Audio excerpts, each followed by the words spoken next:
For years, people were told that if they had a strong enough fighting spirit, they could actually live longer, that if they could only be positive enough, that they could beat the odds.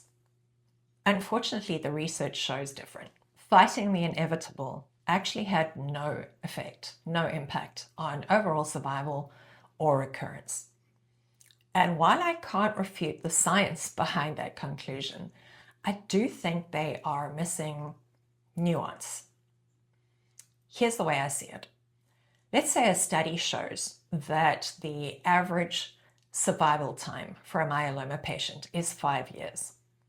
Not everyone in that study will live 5 years. Some will die at 2 years. Some will die after 8 years. And some people will live 10 years, 12 years, 15 years. There are almost always outliers, people who beat the odds. And honestly, it would not be the first time I was one of them. As I've mentioned before, I have bipolar 2. For most bipolar patients, it affects their everyday life. They may show poor judgment. They may not be able to hold down a job. They shop to the point of bankruptcy. They engage in risky behavior. I am very fortunate that none of those things have been a problem for me. I remember a few years back my psychiatrist calling me an outlier.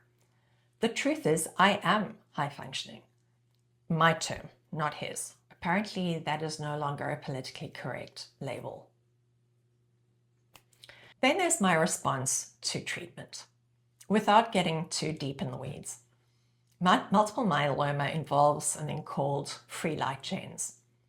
My level dropped from over 1,000 to 14 after one session of chemo. That's a 99% reduction in just 1 week. Now, myeloma is very complex. There's no way you can actually get an average across all patients of how well they respond to that first treatment. But I think it's safe to say that a 99% reduction is pretty good. And on 2 different occasions with different markers, I was told that the lab reran the tests because the results were too good to be true. They were true. The bottom line is that I've been an outlier before, and I believe that I will be an outlier when it comes to survival too. Does that belief change the progression of my cancer? No. But what it does do is allow me to live whatever time I have on earth with less anxiety, with less fear, with greater enjoyment. Fighting is about how you feel while you're living with cancer. It's about your quality of life. Look, I hate this just as much as you do. I wish it wasn't happening, but it is. I cannot control the progression of this disease unless I have a heart attack or get hit by a bus or they have some miraculous cure overnight. Multiple myeloma is going to kill me. Accepting that isn't giving up. It doesn't mean that I've stopped living. In fact, it motivates me to make the most of the time that I have left.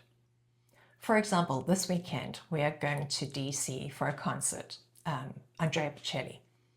Yesterday, we were talking about other stuff that we want to do while we're there. We love going to the National Gallery of Art, but we also want to go to the Spy Museum. Neither of us have seen it. I have to accept my limitations, though. I know that I probably can only do one of those. Both the chemo that I have every month and the drug that I take every day cause fatigue. But that doesn't mean we can't come back and do whatever we don't get to this time. These plans for the future are about living fully and about making memories. Last year in January, I booked a trip to South Africa, my home country. And in July, I met up with my siblings and some other family in the game reserve.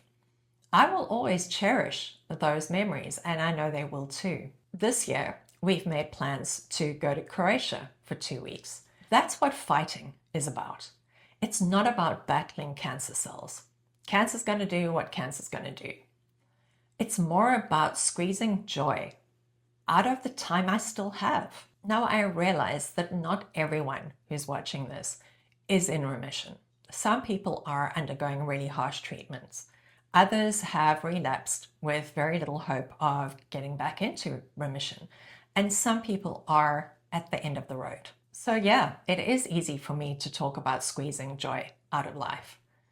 But I hope that the same principle applies just on a much smaller scale. When I broke my back and was subsequently diagnosed with myeloma, I was still reeling and in a lot of pain. There was not a lot of joy to go around, but there were still small things that gave me pleasure. For instance, my sister-in-law flew out from Australia to help us, and she gave me a pair of sparkly shoes. I mean, really sparkly shoes. Whenever I wear them, everybody comments and we have a good laugh. I love them. They give me pleasure. When I went to chemo on Fridays, I would buy myself a latte and a pastry from this incredible bakery on the hospital campus. Once, when my brother flew out from Australia to visit to help us, we decided to go to Gettysburg for the day. I couldn't walk the battlefields, but what I could do was go to my favorite restaurant in the world and order my favorite meal. When I was going through my stem cell transplant, I was so nauseous I could not eat anything. But my sister, who also flew out from Australia to help us, when she was finished dinner at night, she'd come upstairs and we would watch The Gilded Age together. I didn't have to think about cancer for an hour, and that hour was precious. That summer, we had cardinals everywhere, the birds. We usually get a few, but there were dozens and dozens of them on the lawn, in the trees, perched on the railing. And even though I'm not a huge bird person, it was special to just sit there and watch them. Those small things are not the same as a 2-week vacation, but they do still count as wins. When you accept the reality of your situation, but you still choose to make the most of the time that you have left, that is what fighting is. It doesn't change the outcome of your cancer, but it does improve your quality of life. And that's not nothing. That's it for today. Please like, subscribe, hit the notification button, leave a comment. All of those things help me. And I will see you in the next one.